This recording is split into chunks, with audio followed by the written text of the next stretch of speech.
Nasser Al-Khelaifi est furieux en interne depuis la décision définitive de Kylian Mbappé. On voit tout ça dans cette vidéo. Salut à tous les gars, c'est Azial. Aujourd'hui, on se retrouve pour une nouvelle vidéo où on va parler de l'actu du PSG avec comme sujet, encore une fois, principal, reparler de ça et de la petite information qu'on a de Nasser Al-Khelaifi qui serait furieux en interne, serait en tout cas très négatif depuis l'annonce de Kylian Mbappé, depuis qu'il a annoncé au club qu'il allait quitter le PSG. Ça a été, on va dire, digéré, même si digéré de manière très négative aussi. Mais le truc qui passerait pas, ce serait apparemment depuis qu'on a les informations comme quoi Mbappé devrait signer du côté du Real Madrid.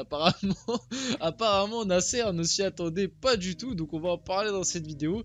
Bien évidemment, avant que la vidéo commence, n'hésitez pas à la liker, à commenter, à partager et à vous abonner. Ça fait toujours plaisir et ça aide pour le développement de la chaîne. On essaye de rush les 4000 abonnés les gars, donc n'hésitez pas, faites-moi plaisir et je remercie bien évidemment tous ceux qui le font. On va pas parler que d'Mbappé aujourd'hui, ne vous inquiétez pas, on va aussi parler de pas mal d'actu autour du PSG, notamment actu, transfert, mercato, départ comme arrivée, vous allez le voir. Donc Kylian Mbappé va bien rejoindre le Real Madrid cet été. En privé, la première réaction de Nasser Al-Khelaifi suite à cette nouvelle fut très négative et je vais apporter un petit peu de contexte et on va dire d'eau à mon moulin. L'information précise, ce serait que, on le sait, Mbappé, du coup, maintenant on connaît un petit peu l'histoire, comment elle s'est déroulée. De base, il y avait un premier rendez-vous entre le clan Kylian Mbappé et Nasser Al-Khelaifi qui était prévu en janvier. Ce premier rendez-vous a été décalé parce que Nasser avait déjà, entre guillemets, peur de l'annonce d'Mbappé et se doutait déjà un peu en janvier que l'annonce allait être négative. Donc ils l'ont décalé en février.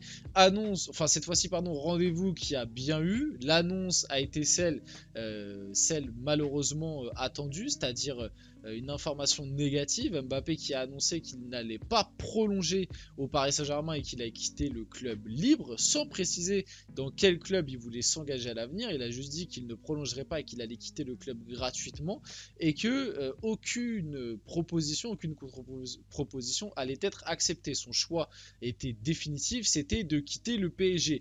Et même après, il y a eu cette fameuse annonce à ses coéquipiers où, pareil, dans cette annonce, il n'a pas précisé de club, il a juste dit je ne vais pas continuer mon aventure au Paris Saint-Germain. Donc l'information avait déjà été reçue, on va dire, négativement. Voilà, bien évidemment, quand tu es le PSG et quand tu es Nasser Al-Khelaifi, tu t'attendais, tu avais encore un maigre espoir d'essayer de prolonger Kylian Mbappé et de le garder encore au Paris Saint-Germain. Ça, c'est plutôt logique et surtout quand il y a l'investissement qui a été fait, et c'est pour ça que moi, des fois, j'en veux aussi un peu à Mbappé parce que il y a un certain investissement sur plein de choses. Il n'y a pas que l'argent que le PSG a fait sur Mbappé sur les dernières années. Et Mbappé en partant libre ne rend pas, on va dire, voilà, il n'y a pas service rendu entre guillemets, même s'il a été bon sur son passage, etc. Sur ça, d'accord, mais il n'y a pas ce petit truc en plus de partir, on va dire, avec une indemnité de manière un peu plus propre, je sais pas si c'est le bon mot, mais vous voyez un peu l'idée, partir de manière un peu plus jolie, un peu moins dans tout le temps les rumeurs, les polémiques, etc. Ça aurait été pas mal, mais bon, c'est comme ça que ça se finit. Mais le truc qui est assez marrant, c'est que quand Nasser Al-Khelaifi, après que du coup l'annonce de départ d'Mbappé a un petit peu fuité dans les médias et il y a eu toutes les informations qui sont sorties par la plupart des gros comptes, et qu'il a vu que le Real Madrid était en pole position pour le signer et qu'il y avait toutes ces rumeurs autour du Real, et là il était très en colère, Nasser Al-Khelaifi. Je pense que d'un côté il y a le fait et le biais, penser au PSG, voilà, t'entends toutes ces rumeurs, jusqu'à la fin de la saison ça va parler que de ça. Mbappé au Real Madrid, est-ce qu'il a signé, combien de temps il va signer, pour quel salaire, comment va jouer le Real Madrid l'année prochaine, c'est déjà tous les débats qu'on est en train de faire. Et du côté du PSG, comment le PSG va faire sans Mbappé, etc. Maintenant, je sais pas à quoi s'attendait Nasser Al-Khelaifi. Non, vite fait pour finir un peu sur cette info. Je sais pas, il s'attendait à quoi. Peut-être qu'au sein du PSG, on pensait vraiment que Mbappé allait filer à Liverpool ou Arsenal. Mais quand Mbappé est venu dans ton bureau et t'a annoncé qu'il n'allait pas prolonger avec toi, tu t'attendais à ce qu'il aille où? Non mais, non mais franchement, tu t'attendais à ce qu'il aille où? Tu t'attendais à ce qu'il discute avec quel club? Alors aussi, j'ai vu passer comme quoi ce qui, on va dire, énervait un peu aussi, et ce qui avait été pris de manière négative de la part de Nasser Al-Khelaifi et du club, c'était le fait que Mbappé avait déjà commencé à discuter avec le Real Madrid avant d'annoncer définitivement sa décision au PSG, même si finalement il l'a fait et qu'il l'a fait en, on va dire en priorité, c'est-à-dire que quand il a commencé à discuter avec le Real Madrid n'était pas encore au courant qu'il allait quitter définitivement le PSG.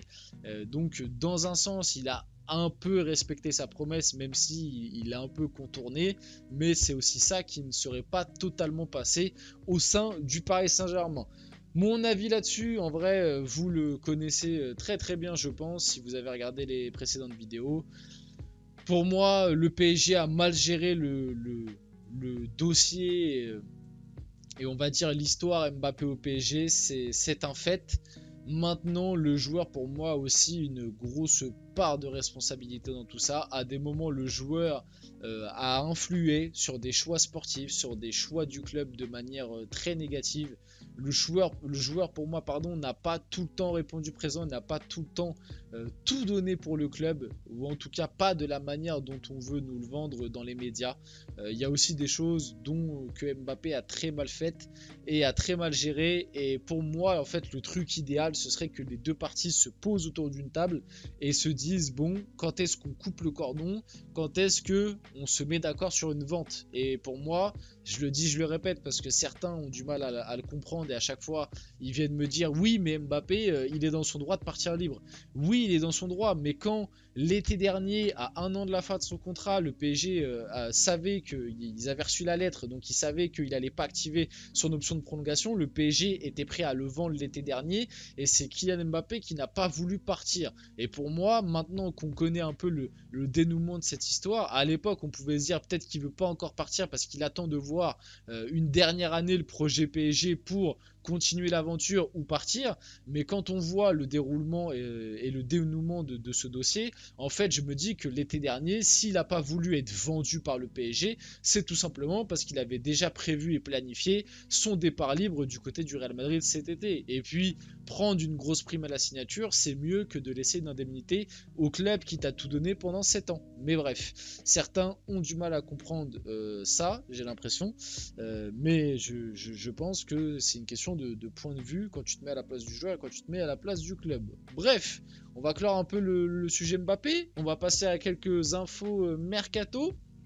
Donc le PSG maintient son intérêt pour Lenny Yoro, le LOSC fixe son prix à 50 millions, ça parle autour de 50-60 millions, et pareil j'ai mis ça parce que je voulais en reparler, il y a une info qui était sortie comme quoi le LOSC n'était pas vendeur et ne voulait pas vendre Lenny Yoro au PSG, et que si jamais ils étaient obligés de le vendre cet été, ils préféraient le vendre à un club étranger plutôt que le vendre au PSG parce qu'ils ne voulaient pas, entre guillemets, l'affronter et qu'il reste en Ligue 1. Cette information a été démentie au final, et d'après les informations qu'on a, le LOSC n'est pas contre vendre Lenny Yoro au PSG. S'il y a l'offre et qu'il s'aligne dessus, et si le joueur veut aller au PSG, il n'y aura pas de souci. C'était juste voilà, pour un petit peu éclaircir la situation là-dessus. Donc Luis Campos doit rencontrer sa famille prochainement.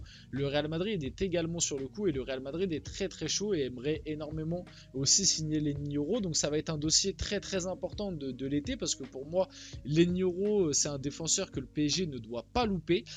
Par contre, je l'installerai pas en tant que titulaire. Attention, il reste encore jeune. Il a entre guillemets que une saison et demie dans les pattes en professionnel. Tu sais pas comment ça peut se passer dans un contexte différent au Paris Saint-Germain. Il y a plein de jeunes joueurs qui se sont cassés les dents et on l'a vu très récemment avec Ekitike. Il y avait beaucoup de promesses positives et au final, ça n'a pas fonctionné.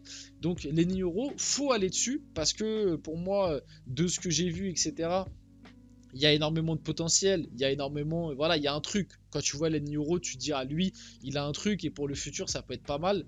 Maintenant, je l'installerai pas en tant que titulaire et pour moi, le PSG doit recruter un gros joueur à chaque poste. Et pour moi, Lenny Yoro, c'est pas un gros joueur. C'est un peu comme un Barcola qui arrive cet été. C'est le mec qui vient dans la rotation et s'il joue et qu'il s'impose, il pourra devenir titulaire. Mais de base, il vient pas en tant que top recrue. Pour moi, il faut un gros neuf, un gros milieu de terrain et un gros défenseur central ou un gros latéral gauche, mais on a Nuno Mendes, donc plus un latéral gauche de rotation avec un gros décès. Et là, on serait très bien pour les recrues du PSG. Fabien Ruiz et Carlos Soler sont deux options pour remplacer Gavi dès janvier. Et pourquoi j'ai mis ça? Déjà pour dire que cet hiver, Carlos Soler et Fabien Ruiz étaient ciblés par le Barça notamment. Malgré l'intérêt du Barça, Luis Enrique n'a pas l'intention de laisser partir Fabien Ruiz et Carlos Soler. Et surtout pour vous dire que pareil sur eux, il y a un petit peu des nouvelles informations qui circulent. Comme quoi le PSG, Carlos Soler cet été, ce sera définitivement fini. Le PSG va tout faire pour lâcher Carlos Soler cet été.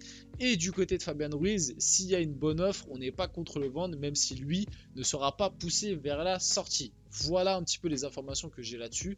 Et en vrai, moi, si on vend les deux et qu'on les remplace bien, je ne serais pas contre, surtout Carlos Soler, qui a très peu d'impact cette saison dans l'effectif parisien. On va finir la vidéo là-dessus. J'espère que la vidéo vous a plu. Si c'est le cas, n'hésitez pas à la liker, à commenter, à partager et à vous abonner, les gars. C'était Asial et on se retrouve très rapidement pour une prochaine vidéo.